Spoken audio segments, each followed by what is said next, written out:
कृष्ण हरे ओम राम कृष्ण हरे। श्री ज्ञानदेव वंदन। नमितो योगी थोर विरागी तत्वज्ञानी संत, तो सत्कविवर परात्पर गुरु ज्ञानदेव भगवंत। स्मरण तयाचे होता साचे चित्ती हर्ष नमावे, म्हणून वाटते पुन्हा पुन्हा ते पावन चरण नमावे। अनन्य भावे शरण रिघावे अहंकार सांडून, जणी टाकावी तयावरुनिया काया कुरवंडून। आणि पहावे नितांत सुंदर तेजोमय ते रूप, सहज साधनी नित्य रंगुनी व्हावे मग तद्रूप। ज्ञानेशाला नमिता झाला मी सद्गुरुला तोष, वरद हस्तमस्तकी ठेवूनी देई मज आदेश। श्री ज्ञानेश्वरी गौरव।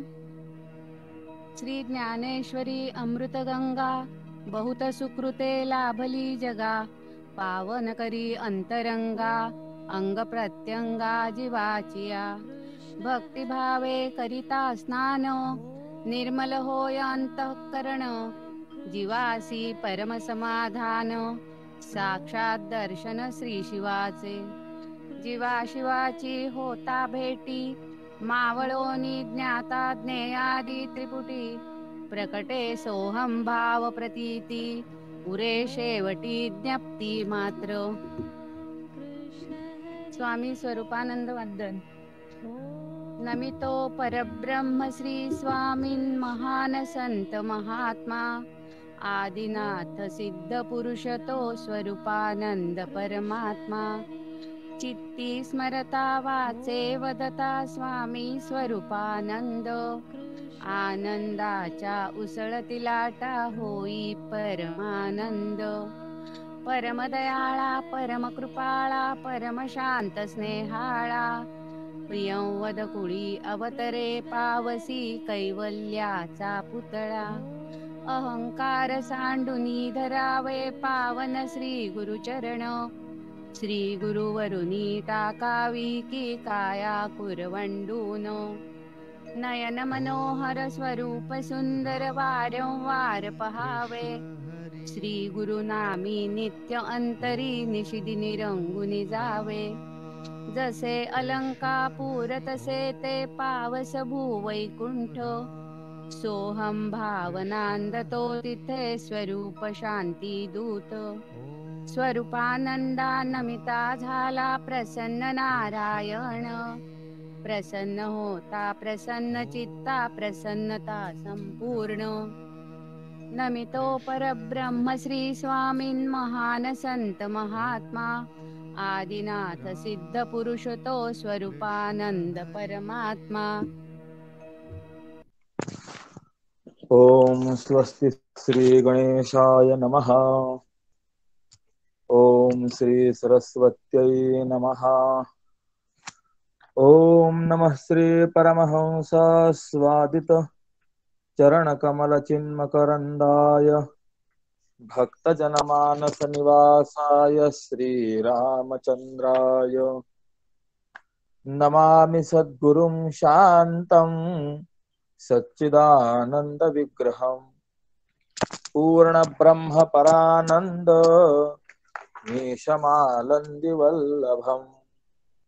ओम पूर्णमदः पूर्णमिदं पूर्णात् पूर्णमुदच्यते पूर्णस्य पूर्णमादाय पूर्णमेवावशिष्यते। ओम शांतिः शांतिः शांतिः।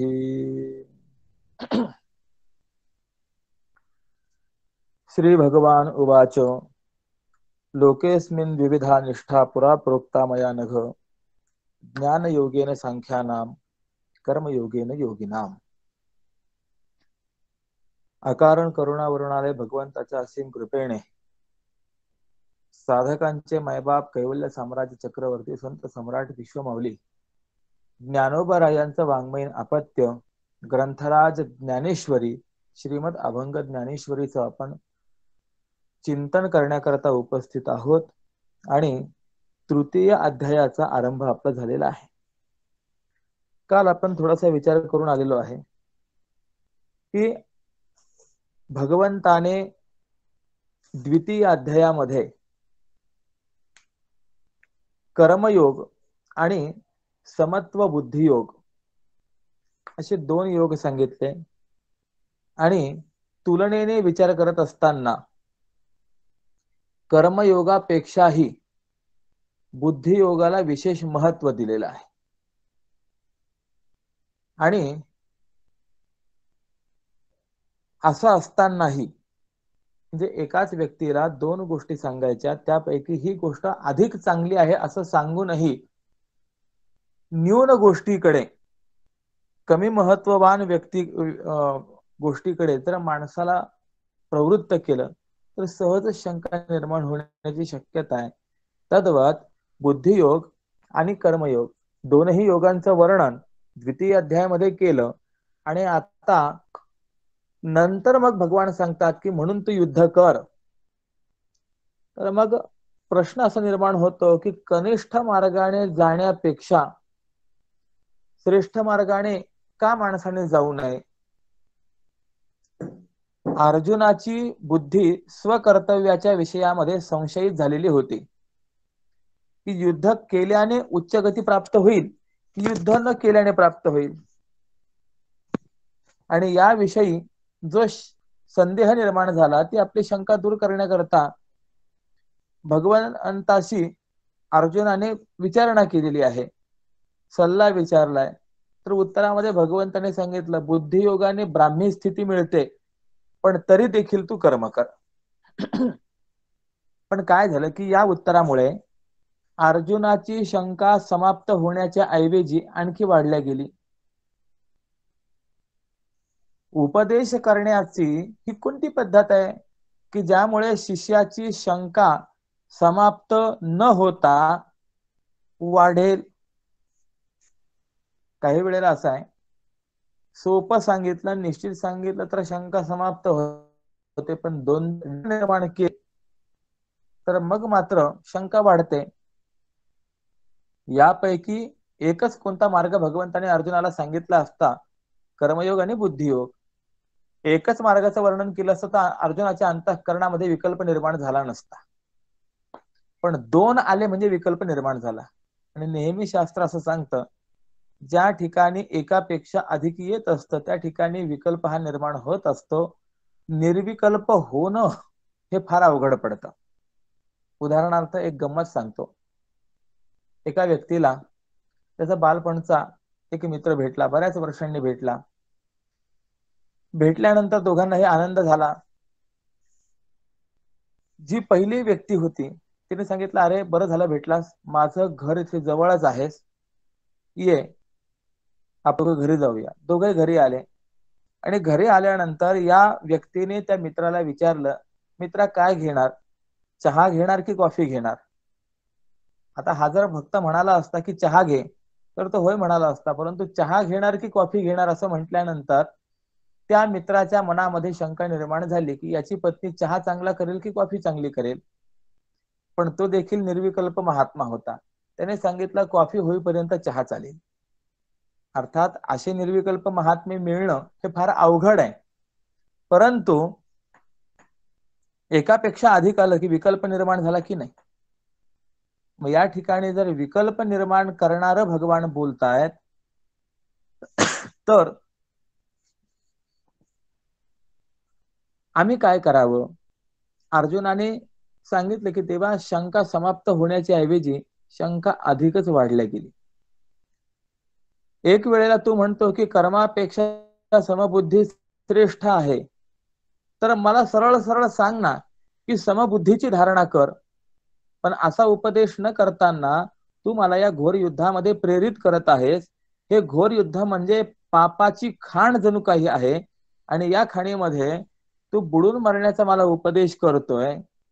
आणि हे जे आपलं बोलणं आहे हे मला असं वाटतं म्हणे की जसा एखादा रोगी एका वैद्याकडे चिकित्सा करण्याकरता गेला तर वैद्याने सांगावं की विष हे मृत्यू देणारं आहे आणि हे औषध निसंदेह आरोग्य देणारं आहे, तरी देखील तू या विषाचंच ग्रहण कर.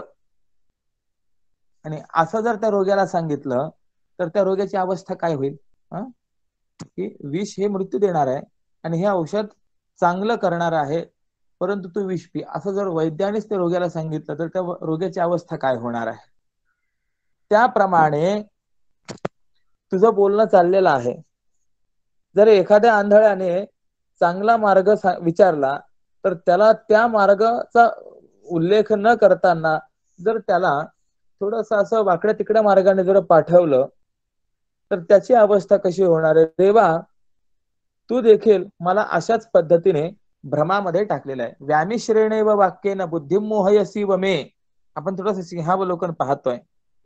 यामुळे निश्चय करून असा एखादा मार्ग सांग की ज्यामुळे माझं निश्चित कल्याण होईल. काय झालं? या अर्जुनाच्या भूमिकेतून भगवंताला लक्षात आलं की अर्जुनाच्या ठिकाणी श्रवणाची किती अपेक्षा आहे. काही वेळेला असं असतं, महाराज सांगतायत, जोपर्यंत सांगतायत तोपर्यंत ऐका. परंतु काही ठिकाणं मात्र अशी असतात की सांगतायत म्हणून फक्त ऐकायचं नाहीये, तर कळावं म्हणून ऐकायचंय. मग त्या ठिकाणी प्रश्न, उपप्रश्न, शंका इत्यादी निर्माण होत असतात. अर्जुनाने ज्या वेळेला आपल्या ठिकाणी असलेली ही जिज्ञासा व्यक्त केली त्या वेळेला भगवान बोलणार आहेत. अर्जुन आपल्या जिज्ञासेच्या परिपूर्ती करता देवाकडे जातो, हे अर्जुनाचं वैशिष्ट्य आहे. किंबहुना अर्जुन देवाला परम मंगल धाम असं म्हणतो. काल आपण थोडासा विचार करून आलो. परमात्मा कसा आहे तर या संबंधामध्ये शास्त्रकारांनी असं चिंतन केलेलं आहे. अशुभानि निराचष्टे तनोति शुभ संततिम स्मृती मात्रेण यत्पुंसाम ब्रह्मतन मंगलम परम. ज्याच्या केवळ स्मरण मात्राने तो मानवी जीवनातील अशुभ नष्ट करतो आणि मांगल्याची प्राप्ती करून देतो, असा जो आहे तो देव आहे, ते परब्रह्म आहे. किंवा अतिकल्याण रूपत्वात नित्य कल्याण संश्रयात स्मर्तॄणाम वर्धत्वाच ब्रह्मतन मंगलम विदुः. तो अतिकल्याण स्वरूप आहे, नित्य कल्याणाचा संश्रय आहे आणि त्या परमात्म्याचं जो स्मरण करतो त्यांना तो वरदान देणारा आहे, म्हणून त्या परमात्म्याला मंगल असं म्हणतात. जगामध्ये खरा मंगल जर कोण असेल तर तो केवळ परमात्मा आहे आणि त्याच्या माध्यमातूनच सर्व जीवांचं मंगल होत असल्यामुळे जी जी परम मंगल धामा असा विचार आपण काल करून आलेलो होतो. किंबहुना स्वामीजींनी सुद्धा म्हटलेलं आहे की जो सर्वश्रेष्ठ मांगल्याचे धाम, मांगल्याचं धाम स्वामी म्हणतात, तुकोबराय म्हणतात, सकळ मंगळ निधी श्री विठ्ठलाचे नाम आधी. तो परमात्मा कसा आहे? सकळ मंगळ निधी आहे. आणि ज्याप्रमाणे मातेला आपल्या बालकाविषयी कधीही आवेळ नसते, तद्वत हे कृपानिधी देवा, आज मी जरी या युद्ध प्रसंगामध्ये आहे, रणांगणावरती आहे, तरी देखील तू असं म्हणू नकोस की अर्जुना, अरे ही लढण्याची वेळ आहे, आत्ता लढून घे आणि मग मी तुला तुझ्या मनामध्ये काय काय शंका असतील ना त्या शंकांचं उत्तर देईन, असं करू नकोस देवा. पहिले माझ्या प्रश्नांची उत्तर दे आणि मग माझ्या अंतःकरणाला जर पटलं तर मी युद्ध करण्याकरता तयार आहे. कारण की ही पण एक संभावना शक्य होती की नाही. जर भगवान अर्जुनाला असं म्हणाले असते, अर्जुना मी सांगतोय ना म्हणून तू युद्ध कर, अहंत्वा सर्व पापेभ्यो मोक्षयिष्यामि मा शुचः, मी तुला सर्व पापातून मुक्त करील, तू काळजी करू नकोस, पण मी सांगतो म्हणून युद्ध कर. युद्ध झाल्यानंतर आपण निवांत बसू आणि मग आपण या तत्वज्ञानाचा विचार करू, चर्चा करू, असं जर भगवान म्हणाले असते तर चाललं नसतं काय. परंतु भगवान देखील विचार करतात की नाही, अर्जुनाच्या अंतःकरणगत मोह जो आहे हा पहिले नष्ट झाला पाहिजे. आणि म्हणून अर्जुन देखील म्हणतोय, तैसे माझ्या मना आले देवा ते ते विचारितो तू ते कृपानिधी. माझ्या मनात जे जे आलेलं आहे ते मी तुला विचारतो, पहिले त्याचे उत्तर दे. आणि म्हणून अर्जुनाने जे विचारलेलं आहे त्याला अनुसरून आजपासून भगवान उत्तर देणार. भगवान म्हणतात, हे निष्पाप अर्जुना. अनघ या शब्दाचा अर्थ होतो निष्पाप. मी पूर्वी म्हणजे पहिल्या अध्यायामध्ये, द्वितीय अध्यायामध्ये या लोकांमध्ये असलेल्या दोन प्रकारच्या स्थिती तुला सांगितल्या. कोणती?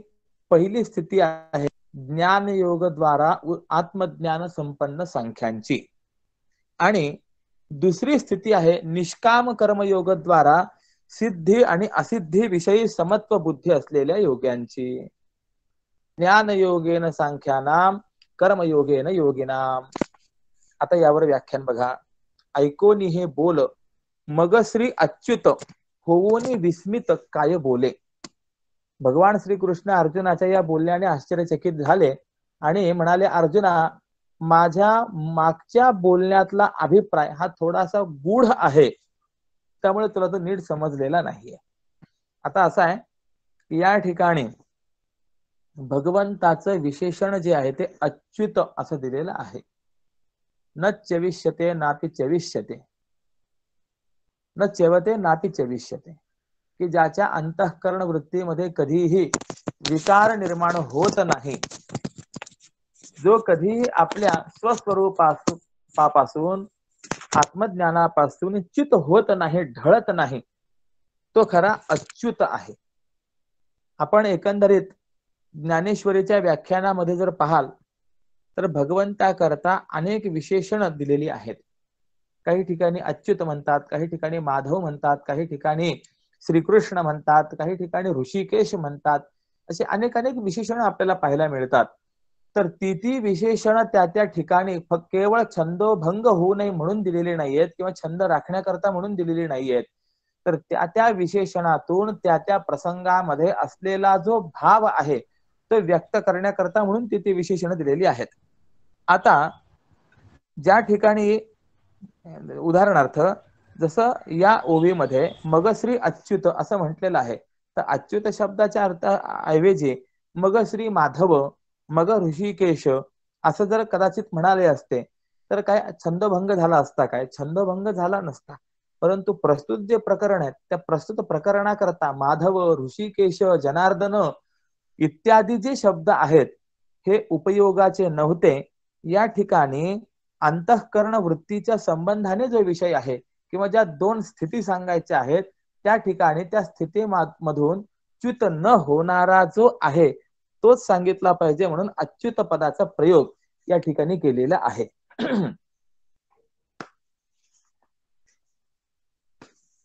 निष्ठा, इथे नि आणि स्था असे दोन शब्द आहेत. म्हणजे ज्या गोष्टीमध्ये अत्यंत स्थिर राहणं असतं त्याला निष्ठा असं म्हणतात. ज्ञान मार्गामध्ये अत्यंत स्थिर राहणं, त्या ज्ञान मार्गापासून विचलित न होणं म्हणजेच ज्ञाननिष्ठा. आणि कर्म मार्गामध्ये अत्यंत तत्परतेने स्थिर राहणं याचं नाव कर्मनिष्ठा आहे. ज्ञाननिष्ठा आणि कर्मनिष्ठा हे दोन्हीही साधन निश्रेयसाच्या म्हणजे मोक्षाच्या सिद्धीकरता निश्चित आहेत, सांगितलेले आहेत. परंतु एकच व्यक्ती दोनही निष्ठांचा अधिकारी असेल असं मात्र नाही. काही जण असे असतात ते ज्ञाननिष्ठेचे अधिकारी असतात, तर काही जण असे आहेत ते कर्मनिष्ठेचे अधिकारी असतात. यातही गंमत आहे. ज्ञाननिष्ठावान जे आहेत ते कर्माला तुच्छ मानतात आणि कर्मनिष्ठावान जे आहेत हे ज्ञानाला अगम्य म्हणजे कठीण मानतात. म्हणून या दोघांमध्ये सहकारिता जी आहे फार कमी दिसते. सांख्य लोक जे आहेत हे ज्ञानावर श्रद्धा ठेवणारे असतात आणि योगी हे कर्मावर श्रद्धा ठेवणारे असतात. काही लोकांचं तर असं मत आहे की हे दोन्ही मार्ग अत्यंत भिन्न आहेत. ज्ञान आणि कर्म यांच्यामध्ये परस्पर काहीही संबंध नाही. परंतु वस्तुतः मात्र तसं नाहीये. दोन्ही मार्ग एकमेकांशी संबंधित आहेत. म्हणूनच सांगतात निष्काम कर्मयोग सांगत असताना आम्ही प्रसंगाने सहजच सांख्यांना संमत अशा योगाविषयीची निष्ठा सांगितली. भगवान म्हणतात, बुद्धियोगा चेते करिता व्याख्यान सांख्य तत्वज्ञान निरोपिले प्रसंगे करून स्वभावता येथे परिता हेतू ते नेणून या. म्हणजे मला सांगायचा होता निष्काम कर्मयोगच, पण प्रसंगामध्ये पुन्हा शंका निर्माण होऊ नये याकरता म्हणून मी सांख्ययोग देखील सांगितला, सहज सांगितला. परंतु तुझ्या ठिकाणी मात्र तो प्रासंगिक अभिप्राय स्थिर झाला नाही, तुला कळाला नाही, आणि त्यामुळे तू व्यर्थच माझ्यावर रागवला आहेस. म्हणून असं समजून घे की या दोन्ही निष्ठा मीच सांगितलेल्या आहेत. आता यामध्ये पुष्कळ विचार आहेत की ज्ञाननिष्ठा कशी आणि कर्मनिष्ठा कशी. आपल्या शरीराचा जर आपण विचार केला तर शरीरामध्ये सुद्धा ज्ञानाचे आणि कर्माचे साधनं वेगवेगळी आहेत. डोळे, नाक, कान, जीभ, त्वचा आणि मन हे ज्ञाननिष्ठावान इंद्रिय आहेत. तर हात, पाय, मुख, उपस्थ, गुदा हे कर्मनिष्ठ इंद्रिय आहेत. आणि हे सर्व इंद्रिय म्हणजे ज्ञानेंद्रिय आणि कर्मेंद्रिय हे जे आहेत आपापल्या कार्यामध्येच व्यस्त असतात, आपापल्या सामर्थ्यातच व्यस्त असतात. हे एकमेकांचं दुसऱ्याचं कार्य करू शकत नाहीत. मग या दोन्ही निष्ठा मी सांगितलेल्या आहेत. हे वीरश्रेष्ठ अर्जुना, असं लक्षात घे की या दोन्ही निष्ठा अनादी कालापासून चालत आलेल्या असून माझ्यापासूनच या लोकात प्रकट झालेल्या आहेत. आणि या दोन्ही निष्ठांचा वेदद्वारा पहिला वक्ता मीच आहे. कर्मनिष्ठा सुद्धा कोणी सांगितली? देवानेच सांगितली. ज्ञाननिष्ठा सुद्धा देवानेच सांगितली. आणि या दोनही निष्ठांचा वक्ता वेद रूपाने हा परमात्मा सांगितलेला आहे. म्हणजे वेदामध्ये कर्मनिष्ठा सांगितली, ज्ञाननिष्ठा सांगितली. ज्याचा जसा अधिकार तसा तो आपापल्या अधिकारानुरूप त्या निष्ठेमध्ये रत असतो. एका निष्ठेला ज्ञानयोग म्हणतात, ज्याचं आत्मानात्म विचार करणारे सांख्य अनुष्ठान करतात. आणि या अनुष्ठानाने आत्मसाक्षात्कार झाल्याबरोबर आत्मरूपता प्राप्त होते. ज्ञानयोगाचं वैशिष्ट्य. ज्ञानयोगाचं साधन काय आहे? मग आत्मानात्म विचार. बघा स्वामी काय म्हणतात, ज्ञान योग ऐसे बोलती एका ते अनुष्ठिती जाते सांख्य योगी, जेथे साधकासी होता साक्षात्कार तात्काळ साचार तद्रूपता. हे सांख्य योगाचं अनुष्ठान करणारे जे आहेत, ज्ञानयोगी जे आहेत, त्यांना आत्मसाक्षात्कार झाला की ताबडतोब तद्रूपता प्राप्त होते. ते परब्रह्म स्वरूपाने स्थित होतात. शुक याज्ञवल्क्य दत्त कपिल मुनी हरिसी जाणून हरी झाले. शांती ब्रह्मश्री एकनाथ महाराजांनी म्हटलेलं आहे. काही नावांचा उल्लेख केला आणि त्यामध्ये असं म्हटलंय की यांनी परमात्म्याला जाणलं, परमात्म्याचा साक्षात्कार झाला आणि ते परमात्मा रूपच झाले. हरिसी जाणून हरी झाले. हा ज्ञानयोगाचा महिमा आहे. कर्मयोगाचा विचार करत असताना दुसऱ्या निष्ठेला कर्मयोग म्हणतात. या कर्मयोगामध्ये साधक जे असतात हे सिद्धी असिद्धीच्या समत्वाविषयी कुशल होऊन कालांतराने मोक्षाला प्राप्त होतात. म्हणजे कर्मयोगाने कालांतराने मुक्ती प्राप्त होते आणि ज्ञानयोगाने लगेच ताबडतोब मुक्ती प्राप्त होते. यालाच सद्योमुक्ती आणि क्रममुक्ती असं म्हणतात. सद्योमुक्ती म्हणजे ताबडतोब लगेच मुक्ती, आणि क्रममुक्ती या शब्दाचा अर्थ होतो क्रमाक्रमाने हळूहळू हळूहळू मुक्ती होत जाणे. याला क्रममुक्ती असं म्हटलं गेलेलं आहे. जे ज्ञाननिष्ठ असतात, ज्ञानयोगी असतात, आत्मानात्म विचार करणारे असतात, त्यांना सद्योमुक्ती आहे. ताबडतोब इहैव नरकस्वर्ग हा इथेच. आणि कर्मयोग्यांना मात्र क्रमाक्रमाने आहे. काय आहे? वेदांताची भूमिका जर आपण पाहिली तर मेल्यानंतर मोक्ष ही वेदांताला कल्पना मान्य नाही आहे. वेदांती असं म्हणतात, जिवंतपणे जर मोक्ष मिळू शकला नाही तर मेल्यावर तो मोक्ष काय मिळेल? उदाहरण त्यांनी असं दिलेलं आहे, जिवंत उंदीर जर मांजराला मारू शकत नाही तर मेलेला उंदीर मारेल काय? म्हणून जी मुक्ती प्राप्त होणार आहे ती देहामध्येच, या जन्मातच, आत्ताच. याची देही याची डोळा भोगू मुक्तीचा सोहळा. ताबडतोब. थोडक्यात सांगायचं असेल तर वेदांताची भूमिका अशी आहे, बाप दाखव नाही तर श्राद्ध कर. सद्योमुक्ती, आत्मसाक्षात्कार झाला ताबडतोब आत्मरूपता. पण दुसरा जो आहे तो कर्मनिष्ठता आहे. त्या कर्मनिष्ठेमध्ये काय होतं की त्या कर्मफलाप्रमाणे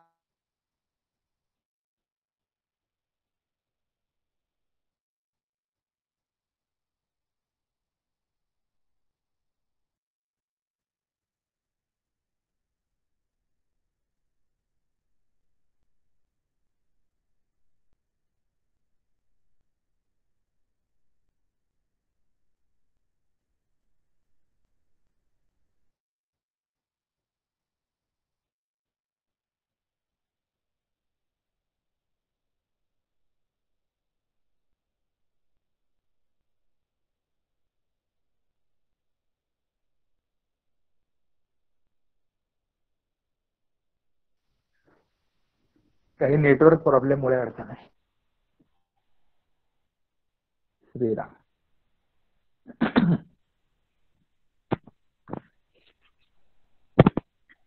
कर्मयोग्यांना कालांतराने मोक्ष प्राप्त होतो.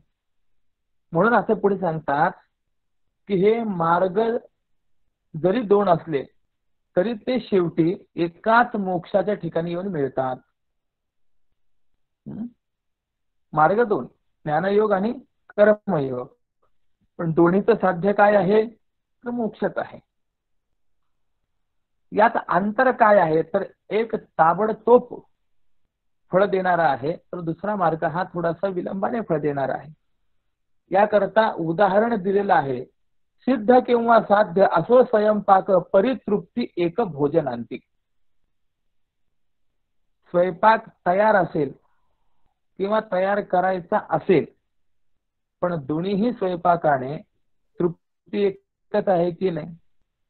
फरक काय आहे? स्वयंपाक तयार असेल ताबडतोब जेवण लगेच तृप्ती, आणि स्वयंपाक तयार करायचा असेल तर त्याला विलंब लागेल, पण विलंबाने का होईना त्या स्वयंपाकाचा परिणाम काय आहे?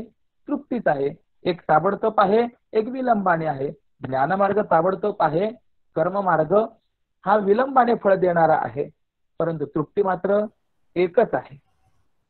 किंवा नद्यांचा जर आपण विचार केला, किंवा नदी एक वाहते पूर्वेश दुजी पश्चिमेश भिन्न मार्गे, एकाची सागरी परी दोन्ही अंती जाती तैशा रीती मिळून या. पूर्व पश्चिम वाहिनी नद्या आहेत की नाही? अगदी भिन्न दिसतात. एक पूर्वेकडे वाहते तर दुसरी पश्चिमेकडे वाहते, पण नदी म्हटलं की त्या नदीचं अंतिम गंतव्य स्थान कोणतं आहे तर ते समुद्रच आहे. रुची नाम वैचित्र्यात रुजू कुटीला नाना पथजुषाम, नृणाम एको गम्य हा तमसी पयसाम अर्णव इव. काही नद्या अगदी सरळ मार्गाने जातात तर काही नद्यांचं पाणी वाकड्या तिकडे मार्गाने जातं, परंतु प्रत्येक नदीचं गंतव्य अंतिम प्राप्तव्य स्थान जसं सागरच आहे त्याप्रमाणे सांख्यसंमत मार्ग आणि कर्मयोगी संमत असलेला मार्ग हे दोन्हीही साधने एकाच फळाला सुचवतात, परंतु हे दोन्ही मार्ग त्या त्या मार्गाची उपासना किंवा अनुष्ठान करणाऱ्या अधिकाराच्या अधीन आहेत. म्हणजे ज्ञान मार्गाचा अधिकारी वेगळा आहे, कर्म मार्गाचा अधिकारी वेगळा आहे. कर्म मार्गाचा अधिकारी कोण आहे? या संबंधाने विचार करत असताना असे सांगितलेलं आहे, अर्थी, विद्वान, समर्थ आणि शास्त्र पर्युदस्त.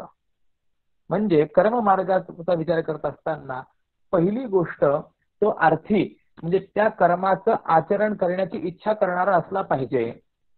एक 4 घटक आहेत बघा कर्म मार्गाच्या अधिकाराच्या संबंधामध्ये अर्थी. दुसरा घटक सांगितलेला आहे विद्वान, म्हणजे जे आपल्याला करायचं आहे, ज्याची इच्छा आहे ते करण्याचा त्याला ज्ञान असलं पाहिजे. 2 विद्वान. तिसरी गोष्ट सांगितलेली आहे समर्थ, ते कर्म करण्याचं सामर्थ्य त्याच्या ठिकाणी असलं पाहिजे. 3.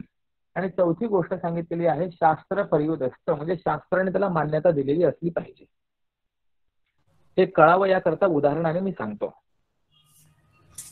संध्या करण्याची प्रथम इच्छा असावी. संध्या करण्याची इच्छा असणं म्हणजे आर्थित्व त्याच्या ठिकाणी आलं. आता संध्या करण्याची इच्छा आहे, परंतु संध्या कशी करावी हे जर कळत नसेल तर संध्या करण्याचा अधिकारी ठरेल काय? ठरत नाही. संध्या करायची आहे ही इच्छा आहे, परंतु संध्या कशी करावी हे कळालं पाहिजे. म्हणजे विद्वान हे लक्षण जे आहे, हा घटक जो आहे त्याच्या ठिकाणी प्राप्त पाहिजे. मग एकाला संध्या करायची इच्छा ही आहे, संध्या कशी करावी हे कळतही आहे, म्हणजे आर्थित्व आहे, विद्वत्ता आहे. त्याही 2 घटक. पण तिसरा घटक आहे सामर्थ्य. सामर्थ्याचा विचार करत असताना असं गृहीत धरा की संध्या करण्याकरता किमान 1 तास एका जागेवर बसण्याची आवश्यकता आहे, आणि याची शारीरिक प्रकृती अशी विकट आहे की 10 मिनिटांपेक्षा अधिक हा एक ठिकाणी बसू शकत नाही. असं जर असेल तर हा अर्थी आणि विद्वान असूनही ती संध्या करण्याचा अधिकारी ठरेल काय? ठरणार नाही. कारण की संध्या करण्याकरता तासभर जागेवर बसलं पाहिजे, आणि हा तर 10 मिनिटांपेक्षा अधिक बसू शकत नाही, म्हणून हा अधिकारी ठरत नाही. बरं, याच्या पलीकडे सांगतो की कदाचित एखादा व्यक्ती असाही आहे की संध्या करण्याची इच्छा ही आहे. 1. संध्या कशी करावी कळतं. 2. संध्या करण्याकरता अपेक्षित असलेला 1 तास एक ठिकाणी बसण्याची त्याची शारीरिक क्षमता देखील आहे. 3. पण असं असतानाही त्याची मूंज झालेली नाहीये, उपनयन संस्कार संस्कृत तो नाहीये. मग असं असेल तर त्याला संध्या करण्याचा अधिकार प्राप्त होईल काय? होणार नाही. कर्म मार्गातील कोणतंही कर्म आपण घ्या, त्या कर्माच्या विषयी ही 4 घटक आपल्याला विचारात घ्यावीच लागतात, तरच आपण ते कर्म करू शकतो. म्हणजे या 4 घटकांनी युक्त जो असेल तो कर्म मार्गाचा अधिकारी मानला जाईल. ते 4 घटकांनी युक्त असावा आणि कर्माच्या ठिकाणी त्याची आसक्ती असावी, तो कर्म मार्गाचा अधिकारी आहे. तर ज्ञान मार्गाचा विचार जर आपण केला तर साधन चतुष्टय संपन्न असा तो पाहिजे. त्याच्या अंतःकरणातून मल आणि विक्षेप हे 2 दोष निवृत्त झालेले पाहिजे. असा जर असेल तर तो ज्ञान मार्गाचा अधिकारी ठरेल. त्यामुळे दोनही मार्ग जरी परमात्म्यापर्यंतच पोहोचवणारे असले तरी सुद्धा ज्याचा जसा अधिकार त्याप्रमाणे तो या 2 पैकी एका मार्गाचा अंगीकार करतो. म्हणून सोप्या भाषेमध्ये स्वामीजींनी हे सांगितलं, परी जैसा ज्याचा असे अधिकार तैसीच साचार उपासना. दोन्ही मार्ग जरी परमात्म्यापर्यंत नेणारे असतील तरी देखील ज्याचा जसा अधिकार त्याप्रमाणे त्याची उपासना होत असते. आता बघा, प्रत्येकाचा अधिकार वेगळा कसा, त्यानुसार त्याची चाल कशी किंवा त्याची गती कशी या संबंधाने 2 मार्गांचा विचार या ठिकाणी मांडलेला आहे. एका मार्गाला विहंगम मार्ग असं म्हणतात आणि एका मार्गाला पिपीलिका मार्ग असं म्हणतात. विहंगम मार्ग म्हणजे काय? पक्षाला विहंगम असं म्हणतात. गरुड झेप आपण ज्याला म्हणतो. एखाद्या ठिकाणी जर पोहोचायचं असेल तर पक्षी एकदम झेप घेतो, उडत उडत तिथपर्यंत जाऊन पोहोचतो. पण मुंगीला जर तिथपर्यंत जायचं म्हटलं तर मुंगी उडून झेप घेऊन तिथपर्यंत जाऊ शकेल काय? नाही. पक्षाचे सामर्थ्य वेगळं, पक्षाचा अधिकार वेगळा आणि मुंगीचं सामर्थ्य वेगळं, मुंगीचा अधिकार वेगळा आहे. त्याला पिपीलिका मार्ग असं म्हणायचंय. हे 2 मार्ग या ठिकाणी सांगतात. देखे उत्प्लवना सरिसा पक्षी फळासे झोंबे जैसा सांगे नर केवी तैसा पावे वेगा. एकची भरारी मानिया वृक्षी झोंबे जैसा पक्षी फळा लागी सांगे तैसा वेगे कैसे मनुष्या ते उडूनिया तेथे जाववेल. सुंदर आंबा लागलेला आहे आणि त्या आंब्याकरता झेप घ्यायची आहे, तर पक्षी तसा उडाल्याबरोबर एकदम जाऊन फळाला झोंबतो, तसा मनुष्य त्या वेगाने त्या फळापर्यंत पोहोचू शकेल काय? म्हणजे ज्ञान मार्गाचा अधिकारी ज्या वेगाने जाईल आणि आत्मस्वरूपाला झोंबेल, त्याला प्राप्त करून घेईल, तसा कर्ममार्गी हा तितक्या वेगाने जाऊ शकेल काय? नाही. ज्ञानमार्गी साधकाचा विहंगम मार्ग आहे आणि कर्मयोगी साधकाचा पिपीलिका मार्ग आहे, तो हळूहळू. जर मनुष्य तिथपर्यंत जायचं म्हटलं, त्या फळापर्यंत जायचं म्हटलं, तर एकेका फांदीवरनं एका फांदीवरून दुसऱ्या फांदीवर, दुसऱ्या फांदीवरून तिसऱ्या फांदीवर असं करत करत हळूहळू त्या फळापर्यंत पोहोचेल. म्हणून माऊली फार सुंदर बोलतात, तो हळूहळू ढाळे ढाळे केतुलीनी एके वेळे मार्गाचेनी बळे निश्चित ठाकी. पक्षी एकदम फळापर्यंत जाईल, उडला झेप घेतली की थेट फळाला, परंतु मनुष्य मात्र हळूहळू एका फांदीवरून दुसऱ्या फांदीवर पाय ठेवत ठेवत मार्गाच्या सामर्थ्याने कोणत्या तरी एका वेळी फळापर्यंत पोहोचतो असं निश्चित आहे. म्हणजे मनुष्य पण पोहोचतो, परंतु हळूहळू ढाळे ढाळे, आणि पक्षी पोहोचतो तो हळूहळू ढाळे ढाळे नाही, तो थेट पोहोचतो. तैसे देखपा विहंगम मते अधिष्ठूनी ज्ञानाते सांख्य सद्य मोक्षाते आकळिती. त्याप्रमाणे जे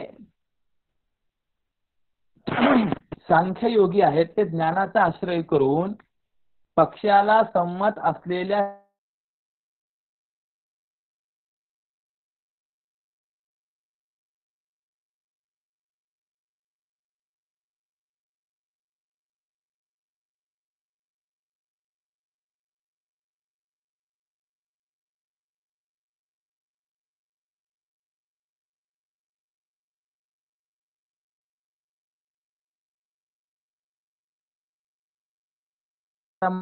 तयासी आधार पाहे पैल पार पावावया विहित स्वधर्म आचरोणी येथे वेळे पावती ते पूर्णत्वास. दुसरे जे कर्मयोगी ते वर्णविहित असलेल्या स्वाभाविक आचाराने निष्काम कर्माचा आधार घेऊन योग्य वेळी पूर्णता स्वरूप मोक्षाला प्राप्त होतात. बघा आता याच्यामध्ये काय झालं, दोन मार्गांचा जो विचार सांगितला, त्या दोन मार्गातील गतीचा विचार व्यक्त केला आणि दोन मार्गातील अधिकाऱ्यांचा विचार केलेला आहे. म्हणून दोनही मार्ग अर्जुना मी सांगितलेले आहेत. या म्हणजे याचा थोडासा अर्थ असा आहे, याचा एक व्यतिरिक्त अर्थ असा आहे की अर्जुना तू थोडासा विचार कर, तू कर्मयोगाने जाण्याचा अधिकारी आहेस की ज्ञानयोगाने जाण्याचा अधिकारी आहेस. मी ज्ञानयोग आणि कर्मयोग दोन्ही तुला सांगितलेत, परंतु दोन्ही सांगून ज्या वेळेला मी तुला युद्ध कर, कर्म कर असं सांगतोय, त्यावेळेला माझ्या मते तरी असं आहे की तू ज्ञानयोगापेक्षाही कर्मयोगाचा उत्तम अधिकारी आहेस, आणि म्हणून मी तुला ते सांगतोय. असा एक अर्थ आपल्या लक्षात घेता येईल. आता थोडस जे आहे कर्म मार्ग आणि ज्ञान मार्गाचा विचार करत असताना जर आपण ज्ञान निष्ठा प्राप्त न होता कर्म संन्यास करण्याचा प्रयत्न केला तर त्याने फळ मिळेल काय याचा विचार करत आहेत पुढच्या श्लोकामध्ये. न कर्मणाम अनारंभा नैष्कर्म्यम पुरुषोष्णुते न च संन्यसनादेव सिद्धीम समधी गच्छति. याचा अर्थ असा आहे की कोणताही पुरुष विहित कर्माचं अनुष्ठान न करता सर्व कर्माभावरूप ज्ञाननिष्ठेला प्राप्त होत नाही, आणि ज्ञाननिष्ठा प्राप्त न होता केवळ कर्म संन्यासाने मोक्षाला प्राप्त होत नाही. मग आता प्रश्न असा निर्माण होतो की जर दोन्हीही आवश्यक असतील तर पहिले कर्म की पहिले ज्ञान, तर ज्ञान कर्म दोन्ही सोबत. म्हणून त्याच्यामध्ये दोन वाद आहेत वेदांतामध्ये. एकाला क्रमसमुच्चय आणि दुसऱ्याला म्हणतात क्रमसमुच्चय आणि दुसऱ्याला म्हणतात समसमुच्चय. ज्ञान आणि कर्म या दोनही मार्गांचं युगपत आचरण याला समसमुच्चय असं म्हणतात. दोनही साधने एकाच वेळेला आवश्यक समसमुच्चय. आणि पहिले कर्म नंतर ज्ञान याला क्रमसमुच्चय असं म्हटलं गेलेलं आहे. आता हा दोन्ही विचार थोडासा करणार आहेत.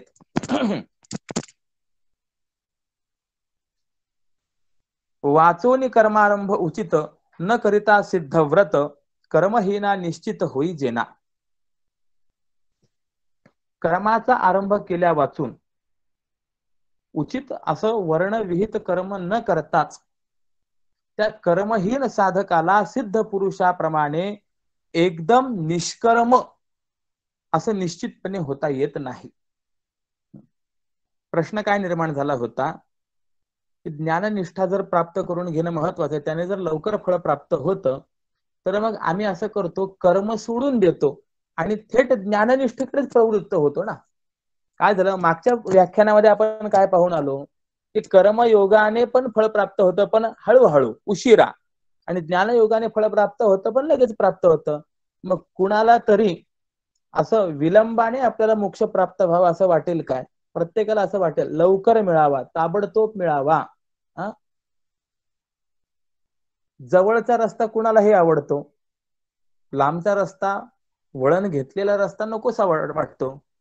म्हणून जर कोणी म्हणेल देवा असं आहे ना, तर मग मी एक काम करतो की ज्ञानाकडे वळतो, कर्माकडे वळत नाही, कर्म सोडून देतो, तर त्याला उत्तर भगवान म्हणून पुढे देतात की कोणताही पुरुष जो आहे तो विहित कर्माचं अनुष्ठान न करता सर्व कर्म अभाव रूप असलेल्या ज्ञाननिष्ठेला एकदम प्राप्त होत नाही.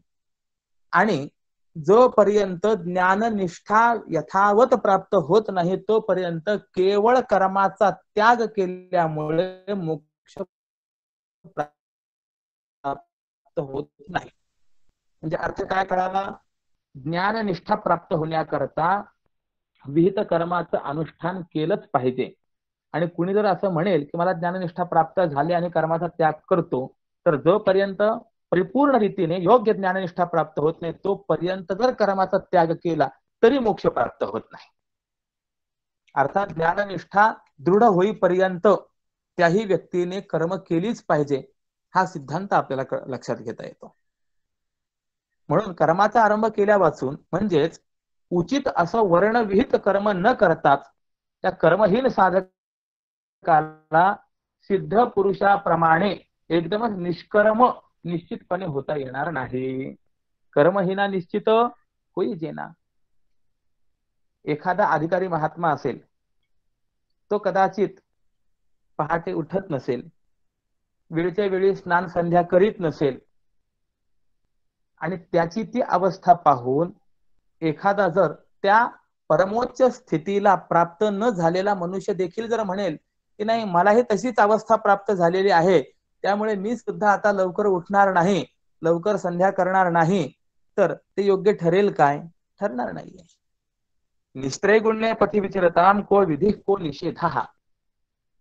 जो गुणातीत झालेला आहे, निस्त्रयगुण्य मार्गावरती विचरण करतो आहे, त्याला कोणत्याही प्रकारचा विधी निषेध नाही.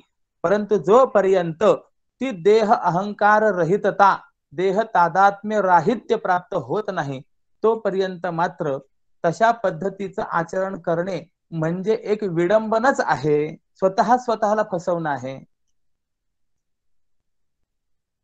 सिद्ध पुरुषांची नकल करायची नाही, हा यातून एक भाव सिद्ध होत असतो. म्हणून अर्जुना, वर्णविहित कर्म टाकून द्यावं आणि एवढ्यानेच नैष्कर्म्य अवस्थेला प्राप्त व्हावं असं म्हणणं जे आहे तर हे मूर्खपणाचं व्यर्थ बोलणं आहे रे. सांडोनी स्वकर्म नैष्कर्म्य पावणे, वाया हे बोलणे मूर्खत्वाचे. आता इथनं पुढे तृतीय अध्यायामध्ये जिथे जिथे कर्माचा विचार आलेला आहे त्या त्या ठिकाणी वर्णविहित कर्म असं चिंतन आलेलं आहे, स्वधर्माचं चिंतन आलेलं आहे. पुढे जे काही चातुर्वर्ण्यम मया सृष्टं गुणकर्म विभागशः हा विचार भगवंताने सांगितलेला आहे, त्या वर्णाश्रम धर्माला अनुसरून या ठिकाणी सर्व चिंतन आलेलं आहे. वर्णविहित कर्म टाकून देऊन नैष्कर्म्य अवस्थेला प्राप्त होणं हे मूर्खपणाचं कसं आहे, या संबंधामध्ये दृष्टांत देतात की नदीच्या पलीकडच्या तीराला कसं जावं असं संकट उपस्थित असताना जर नावेचा त्याग केला तर हे विधान योग्य होईल काय? एकाला नदी पार करायची आहे, आता नदी कशी पार करायची हा प्रश्न आहे. नावाडी समोर उभा आहे, नाव घेतलेली आहे, आणि त्याला जर म्हणलं नाही नाही बाबा तू नाव घेऊन जा, आम्ही काही तुझ्या नावेत बसणार नाही, आणि नदी पार करायचं तर संकट उपस्थित आहे, मग अशा ठिकाणी प्राप्त असलेलं जे साधन आहे ते साधन सोडून देणं हे शहाणपणाचं आहे की मूर्खपणाचं आहे? किंवा दुसरा दृष्टांत सांगतात, भूक शांत व्हावी अशी इच्छा जर असेल तर स्वयंपाक करावा की करू नये, किंवा तयार असलेल्या अन्नाचं तरी भोजन करावं की करू नये? हा, वाटे तृप्त व्हावे करू नये भोजन, तरी का ग अन्न रांधू नये? तात्पर्य, जोपर्यंत निरीच्छ स्थिती प्राप्त झाली नाही तोपर्यंत कर्म करणं आहेच असं जाणा. परंतु ज्या वेळेला आत्मतोष प्राप्त होतो त्या विशिष्ट अवस्थेमध्ये कर्माचा त्याग करावा लागत नाही, कर्म आपोआपच बंद पडतात, सहजच गळून पडतात. म्हणून असं आहे, कर्माचा त्याग करायचा नाहीये, कर्म सुटले पाहिजेत. कर्माचा त्याग करण्यामध्ये दोष आणि कर्म करण्यामध्ये कर्म सुटण्यामध्ये गौरव आहे. म्हणून अर्जुना, ज्याला नैष्कर्म्य स्थितीची इच्छा आहे त्याने वर्णविहित उचित कर्माचा त्याग करणं हे कधीही योग्य नाहीये. नैष्कर्म्य स्थिती प्राप्त होण्याकरता ते कर्म पहिले केलेच पाहिजे, आणि त्यातही पुन्हा निषिद्ध कर्म करायची नाही, विहितच कर्म करायची, वेदाने सांगितलेलीच कर्म करायची, निषिद्ध कर्म करायची नाही.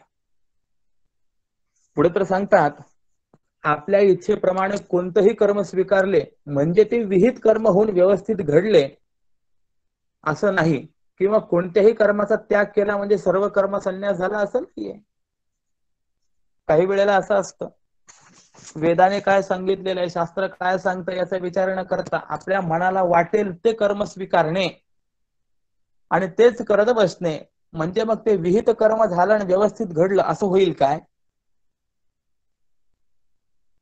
जुगार वगैरे खेळू नये शास्त्रांनी सांगितलेलं आहे, परंतु तेच कर्म स्वीकारलं आणि ते विहित कर्म झालं असं जर कोणी म्हणेल ते योग्य ठरेल काय? किंवा आपण स्वतः मनाने ठरवायचं की कोणत्या तरी एका कर्माचा त्याग करायचा आणि सर्व कर्म संन्यास झाला असं म्हणायचं, चालेल काय? मग तसं जर असेल तर उद्या कोणी म्हणेल की बस आजपासून मी देवपूजा करणं बंद करतो आणि देव पूजा रूपी कर्माचा त्याग केल्यामुळे सर्व कर्म संन्यास झाला, जमेल काय? असं चालणार नाही.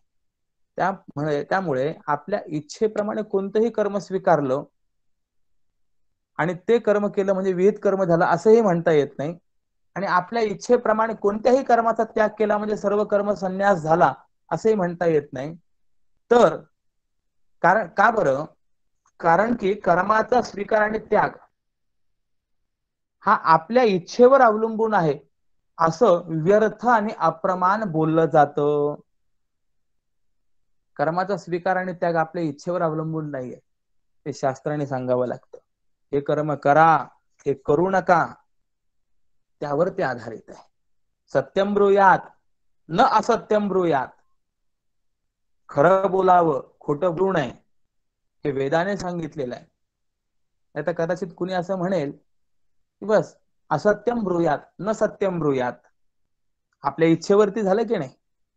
मग कर्माचा स्वीकार किंवा कर्माचा त्याग आपल्या इच्छेवर अवलंबून नाही, शास्त्राधारे वर्तावे. म्हणून साधकाने या दोन्हीतला भेद लक्षात घेऊन पाहिला पाहिजे. वस्तुस्थिती अशी आहे की कर्म टाकलं असता ते टाकलं जात नाही, हे निसंशय आहे. मग आता जर कोणी म्हणेल की नैष्कर्म्य स्थितीला प्राप्त व्हायचं आहे ना, मग नैष्कर्म्य स्थितीला प्राप्त होण्याकरता मी काहीच करत नाही, झालं नैष्कर्म्य, आपोआप सिद्ध झालं की नाही. स्नान करणं हे सुद्धा काय आहे, एक प्रकारचं कर्मच आहे. पण एक जण म्हणाला की नाही, मला रे नैष्कर्म्य सिद्धी मला प्राप्त करून घ्यायची आहे, मग स्नानच करत नाही. कोणी म्हणेल भोजनच करत नाही, पूजा करत नाही, काही करत नाही, जप करत नाही, तप करत नाही, मग यामुळे नैष्कर्म्य सिद्धी प्राप्त होईल काय? अजिबात नाही. कर्म टाकल्यामुळे नैष्कर्म्य सिद्धी प्राप्त होत नाही, कर्म टाकल्यामुळे ते टाकलं जात नसतं. हा दृष्टांत सिद्ध, हा सिद्धांत व्यक्त करण्याकरता म्हणून सांगतात, नहि कश्चित क्षणमपि जात तिष्ठत्य कर्मकृत कार्यते ह्यवशः कर्म सर्व प्रकृतिजैर गुणैः. की कोणताही पुरुष एक क्षण देखील कर्म न करणारा असा केव्हाही राहू शकत नाही.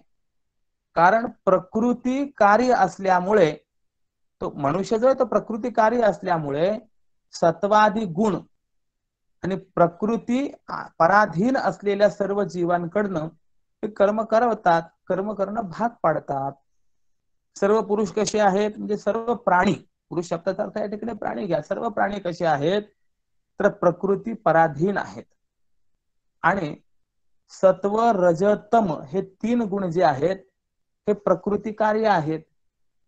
हे कार्य प्रकृती पराधीन असलेल्या जीवाला कर्म करण्याकरता भागच पाडतात.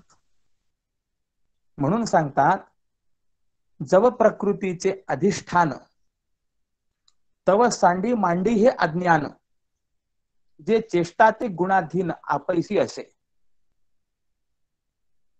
जोपर्यंत जीवाला देह इंद्रियादी प्रकृतीचा आश्रय आहे, तोपर्यंत कर्माचा स्वीकार किंवा त्याग करतो म्हणणं हे म्हणजे अज्ञानीपणाचं लक्षण आहे.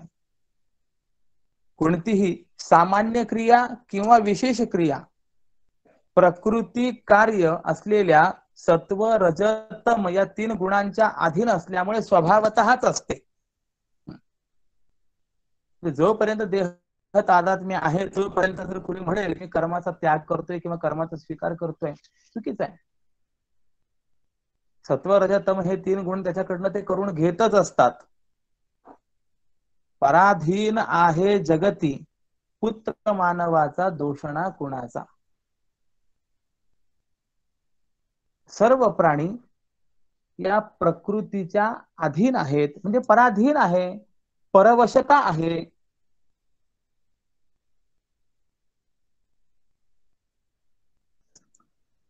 म्हणून देखे विहित कर्म जे तुले, ते सगळे जरी ओसंडले तरी स्वभाव काय निमाले इंद्रियांचे. अरे बाबा, तू जर असं म्हणत असशील की मी कर्म सोडले, कर्माचा त्याग केला, तर मला पहिली गोष्ट सांग, तू प्रकृतीच्या पराधीनतेतून बाहेर पडलायस काय? कारण धर्म द्वेषाने किंवा रागाने विहित कर्मांचा त्याग जरी केला तरी प्रकृतीचा स्वभाव म्हणजे इंद्रियांचे स्वभाव जे आहेत ते नष्ट होत नाहीत. एखादा मनुष्य म्हणेल, नाही आता माझ्यावर प्रकृतीचा अंमल नाही, मी आता कार्य सोडली. मग प्रकृतीचा अंमल जर नसेल तर इंद्रियांनी आपापले स्वभाव सोडले आहेत का ते सांग. म्हणून सांगतात, काय करणद्वारा ऐकणे थांबले तेज का लोपाले नेत्रातील. स्वामींनी यावरती फार सुंदर व्याख्यान केलंय, सुबक रीतीने समजावून सांगितलंय. पार्था योग्य कर्मे जेवढी म्हणून दिली ती सोडून हटाग्रहे, तरी स्वाभाविक इंद्रियांचे कार्य नष्ट होते काय सांगे मज. की जेवढे काही योग्य कर्म आहे ते सोडून दिले असा जर तू दुराग्रह केलास तर सांग, इंद्रियांचे जे स्वाभाविक कार्य आहे ते नष्ट होतं काय?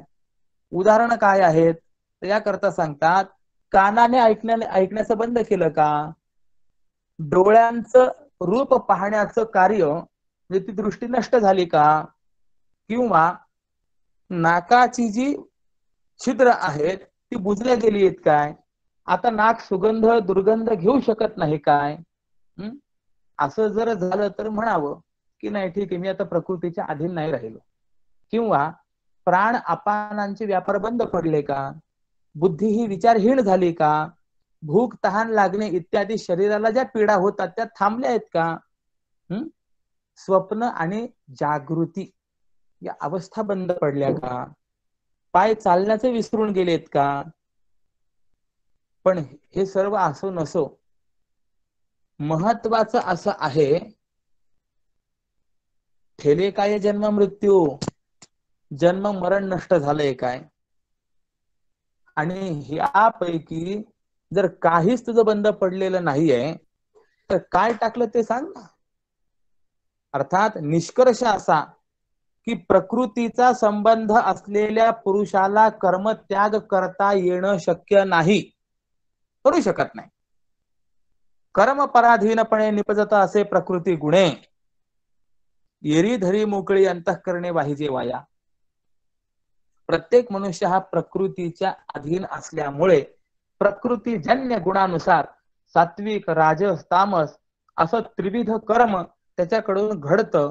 म्हणजेच प्रकृतीचं कर्तृत्व मुख्य असल्यामुळे इतरांनी, प्राण्यांनी मी हे कर्म स्वीकारतो, हे करतो अशी धारण केलेली मोळी अंतःकरणाने व्यर्थ डोक्यावर वाहिली जाते. हा जो जीव आहे ना, हा सत्व रजतम या तिघांनी बद्ध आहे. वेदामध्ये देखील असं म्हटलेलं आहे, त्रिधा बद्धो वृखभोरोरवीति महोदेवो मर्त्याम आविवेश. म्हणजे सत्व रजतम या तीन गुणांनी हा जीव देहामध्ये बांधल्या गेलेला आहे.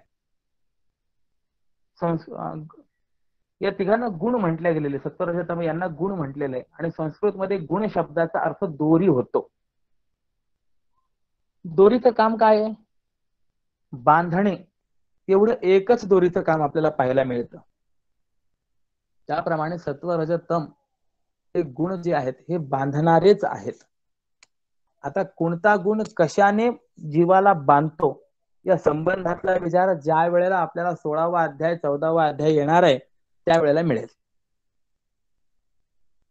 वस्तुतः आत्मा हा अव्यय आहे, स्वतंत्र आहे, परंतु प्रकृतीने सत्व रजतम या तीन गुणांनी म्हणजे दोरांनी त्याला बांधून ठेवलेला आहे.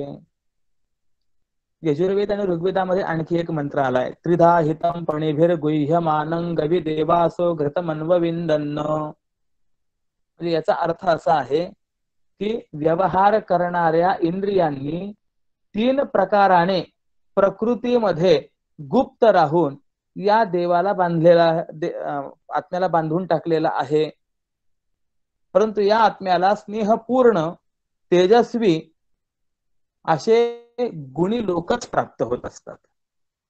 मला सांगण्याचं तात्पर्य चाललेलं आहे की त्रिगुणांनी हा जीव बांधला गेला, त्यामुळे मी हे कर्म स्वीकारतो अशी धारणा जी आहे ही व्यर्थ धारणा आहे. स्वीकारण हे आपल्या अधीन नाही आणि त्याग करणं हे आपल्या अधीन नाही. उदाहरण देतात, एखाद्याने रथावर चढावं आणि रथामध्ये काही न करता अगदी स्तब्ध होऊन बसावं, निश्चळ बसावं.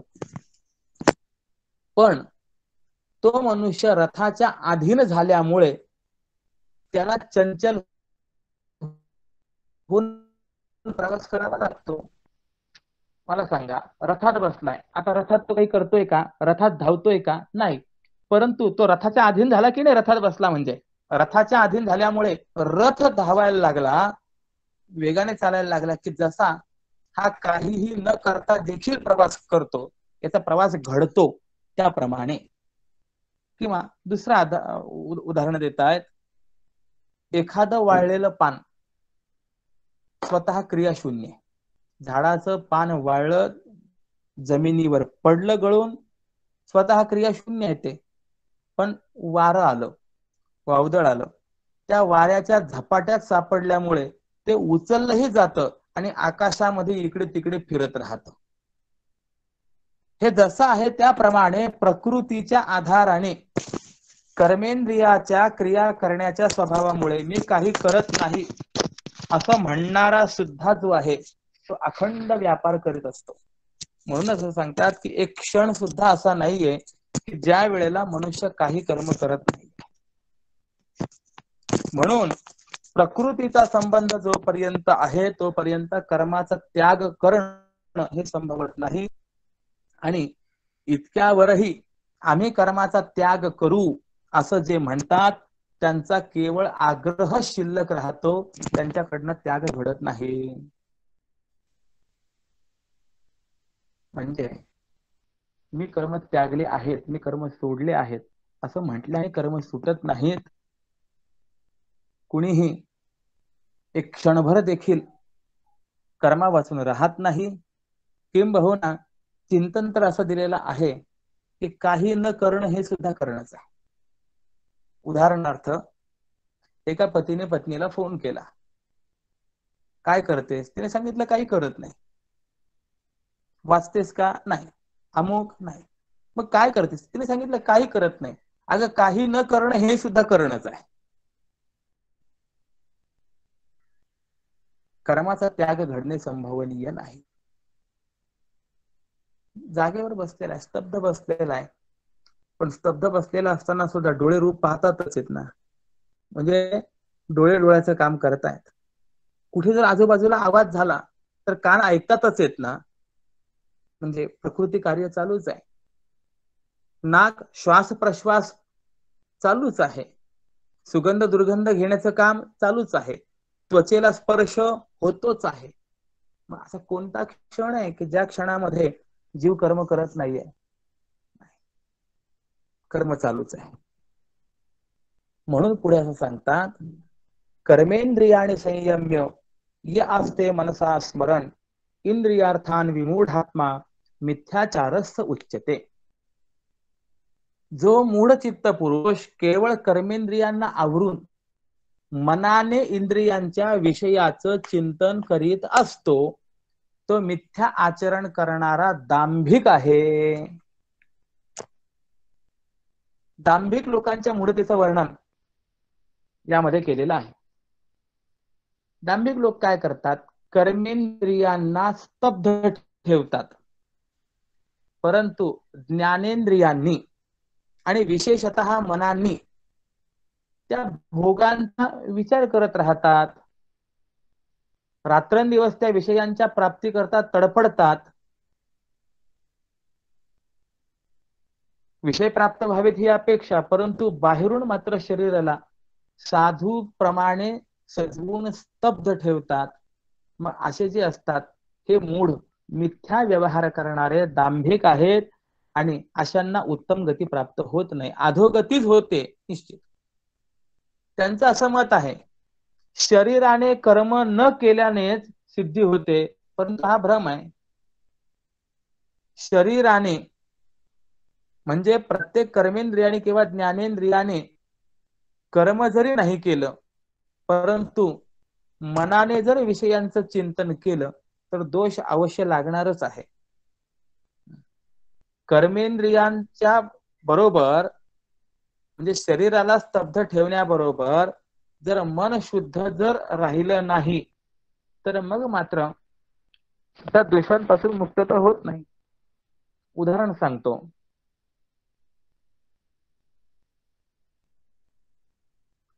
एक व्यक्ती होती, तिचा कुठे अपमान झाला परंतु बोलता येईना. मग त्या वेळेला वाणीने तर मौन बाळगलं, परंतु मनाने शिवी देणं हे सोडलं काय? वाणीने शिवी दिली नाही, परंतु मन मात्र शिव्या देत राहिलं. मग केवळ वाणीने स्तब्ध राहण्यामध्ये काय अर्थ आहे? असं करणं म्हणजे दांभिकता आहे. मनाने ते करणं हा दोष आहेच की नाही? शरीराने हे नको ते नको म्हणणं, परंतु मनामध्ये मात्र तोच विचार असणं मानसिक दोष नव्हे काय? बऱ्याच वेळेला असं होतं की नाही? काही वेळेला काम या विकाराचं केवळ मनाने चिंतन होतं, इंद्रियांनी तशी कृती घडत नाही. पण मनाने चिंतन करणं हा मानसिक दोष नव्हे काय, त्याचे शरीरावरती देखील परिणाम आपल्याला पाहायला मिळतात. यामुळे फक्त इंद्रियांना आवरून उपयोग नाहीये, त्याबरोबर मन देखील आवरलं गेलं पाहिजे. केवळ कर्मेंद्रियांना आवरून मनाने इंद्रियांच्या विषयांचं चिंतन करणं म्हणजे हा दांभिकपणा आहे, हा मिथ्याचार आहे. म्हणून याकरता स्वामी सांगतात, उचित ते कर्म सांडवणी धावती कर्मातीत स्थिती गाठावया परी कर्मेंद्रिय प्रवृत्ती सर्वता मूढपणे पार्था निरोध होऊन. म्हणजे जे लोक वर्णोचित कर्माचा त्याग करतात आणि मग कर्तव्याभाव म्हणजे कर्तव्य अभाव स्थितीला प्राप्त होऊ पाहतात, ते केवळ कर्मेंद्रियाच्या प्रवृत्तीला प्रतिबंध करून त्यांना कर्माचा त्याग घडत नाही.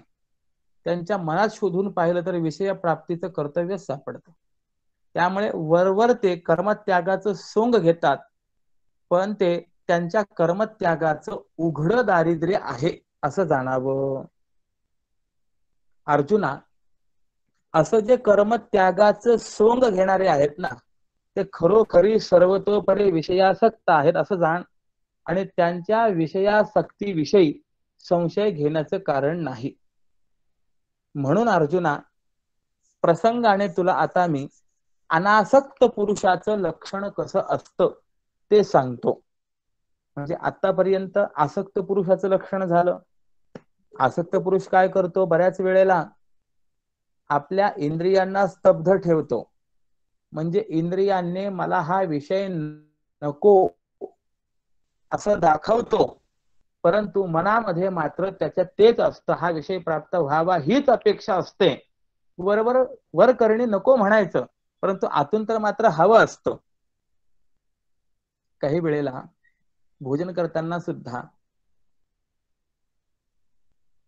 एखादा पदार्थ चांगला झाला, आपण 2-3 वेळेला वाढल्यानंतर घेतला, आता चौथ्या वेळेला कसा घ्यावा ही शंका निर्माण होते, संकोच होतो थोडासा.